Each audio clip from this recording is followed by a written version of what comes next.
Hi, first graders. Last week, we learned how to subtract tens using the strategy of draw a model. This week, we are learning how to subtract tens using the strategy of an open number line. Today, we have the equation 60 minus 40, and we're going to solve this equation using the open number line. I have the open number line here, and I already filled in the number 60. I know that the number 60 can go at the end of the number line because that is our biggest number.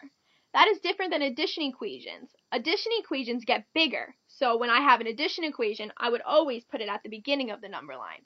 That's the difference between addition and subtraction equations on the open number line. I remember when we did addition equations, we always had to think about if we were going to jump by ones or tens.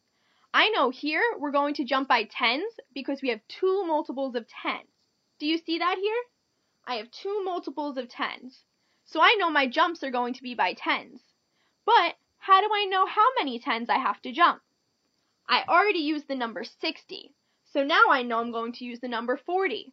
How many tens are in the number 40? I know I have to go 10, 20, 30, 40. So I have 4 tens. So I know I'm going to do 4 jumps of 10. So now I put that into my number line.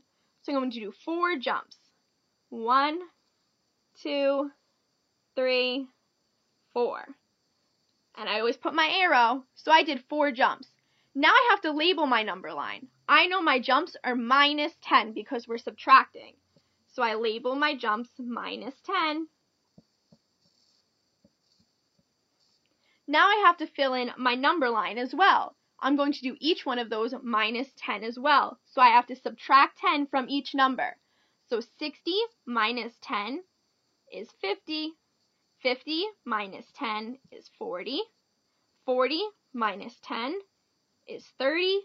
And 30 minus 10 is 20. And I know that that's my answer. So I know 60 minus 40 equals 20. Okay, boys and girls, this is your challenge. I need you to come up with 2 multiples of 10 that you want to subtract. And you are going to solve it by using the strategy of use an open number line. Have fun and be creative. Happy Tuesday!